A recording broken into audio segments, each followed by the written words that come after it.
Bye-bye. And as the day unfolds, you can come and explore the wonders of the GPO firsthand, where you will encounter a myriad of experiences to delight your senses.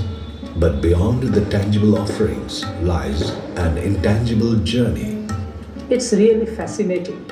You know, Calcutta GPO is celebrating its 250 years. Well, 250 years is a very long time in history, and These 250 years are practically the period that is synonymous with the modern history of our country. The need of the postal system started with the aftermath of Palasi.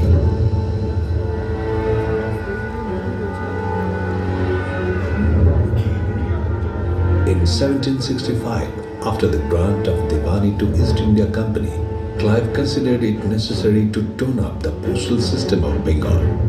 By then, Bengal Presidency had overtaken Madras in importance. Hence, speedier and reliable means of communication was essential. Even before that, there was some kind of dark system, some kind of dark arrangement during Nawabi time.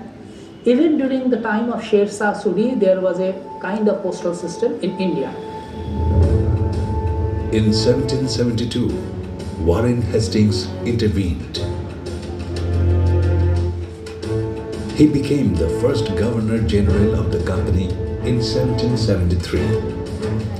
Now, East India Company, Warren Hastings, as far as I remember, in March 1774, had set up the GPO at Calcutta as the prime post office in their area of control. Mr. Redfern was appointed as the first Postmaster General. Initially, his office consisted of one deputy, one Indian assistant, 7 sorters, and 15 delivery peons. First thing that comes to my mind is this wonderful structure that was built in 1868. The construction started in 1864, construction of this building, and it ended in 1868. Before that, for more than 100 years, Calcutta GPO was functioning in different places of the city. The history of GPO is not the history of today's building. It has much more to it. Initially, it was situated in the courthouse built by Richard Boshier. Kathleen Blesheden writes, "This house stood for 60 years on the site where St. Andrew's Church now stands." When Clive initiated the postal reforms, he ordered all letters to be directed to the government house or to his Raj Bhavan for sorting and distribution. But the government house too was small for handling letters. Then, where it was shifted belonged to Mrs. Eliza Fay, the author of the original letters from India, and was located at the corner of Church Lane and Hastings Street. But Church Lane was widened by addition of a strip of land taken from old burial ground. From this house, the GPO was shifted to Chaurungi, then to Oil Bazaar, then to Sadar Diwani Adalat at Sadar Street. The roaming office of Kolkata GPO found its shelter in between the current Metropolitan Building at the northern end and the museum at the southern end of Chaurungi. The GPO continued to function from this address till 1807, when once again it was shifted to Bankshall Street. From around early 40s of the 19th century, the postal authorities began to press for a permanent location of the GPO. It was only after the separation of the revolt of 1857 that the Raj decided to construct a permanent building for the GPO. And the building, because of its beautiful architecture and the way it is maintained even today, has turned out to be an iconic building of the city. It's a heritage building and it is easily identifiable. When you see the eastern veranda and the southern veranda, you will see there are Corinthian capitals. Of course, you will find in Greco-Roman architecture in Europe. This is from where it was taken by the architect of Calcutta, GPO, Sir B. Grandpile. In the early years of GPO, in 18th century, towards end, there was an interesting service which was introduced by the East India Company. It is about Palki Dak. People would travel from Calcutta to Benares, Calcutta to Patna by Palki, and postal runners, they used to carry the Palki and transport people from one place to other place.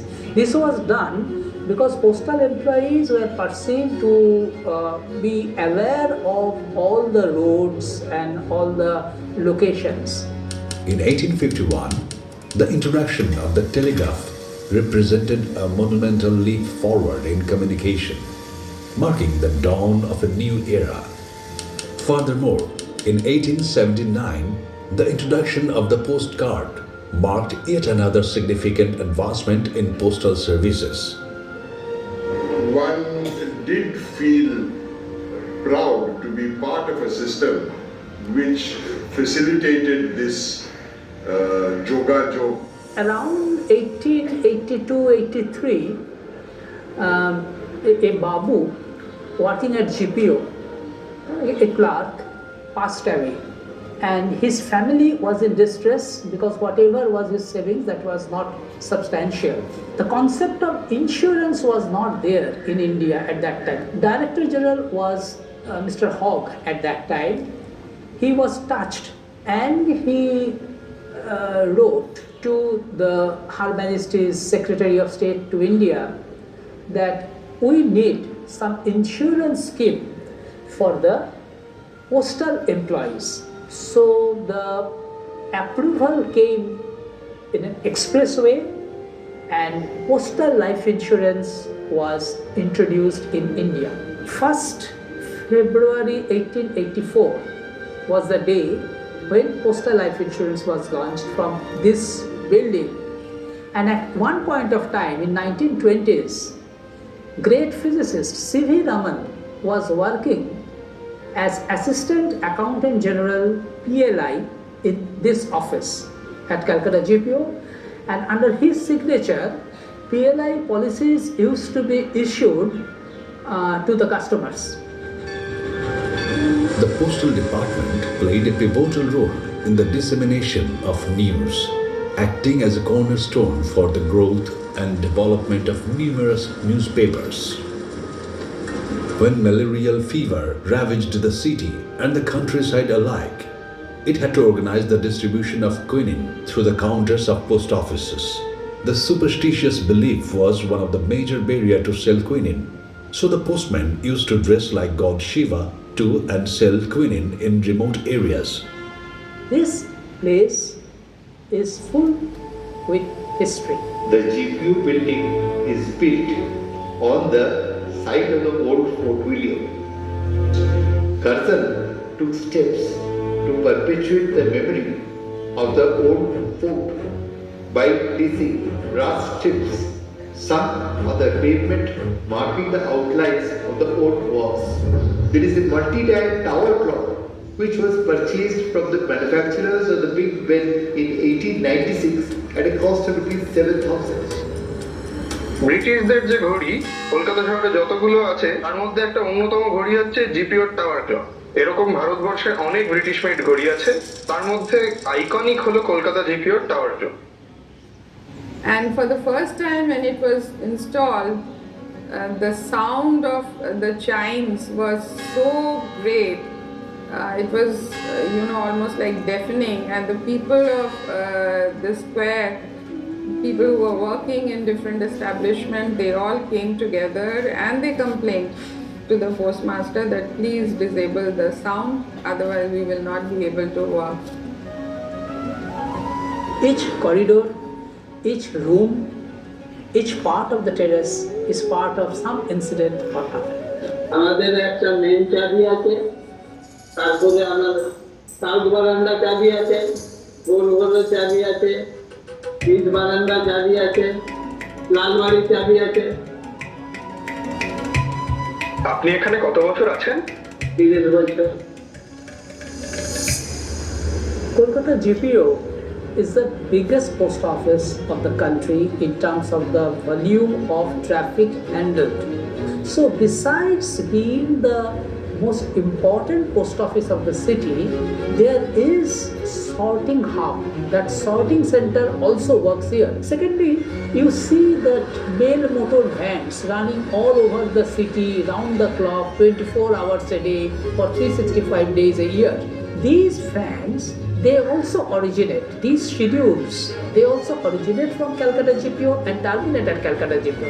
So operationally, its locational advantage is there, which makes Calcutta GPO a particularly important in the postal. People have had and still have a lot of confidence in the GPO.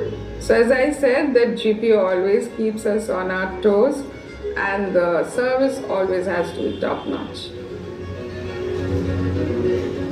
In essence, the Kolkata GPO's evolution exemplifies a harmonious blend of tradition and progress. It has not only adapted to the digital revolution, but also redefined its role in the community, becoming a symbol of empowerment and inclusivity. पंक्ति के सबसे हम तोड़ सके, यही हमारा निश्चय है. This is the resolve that we all should have.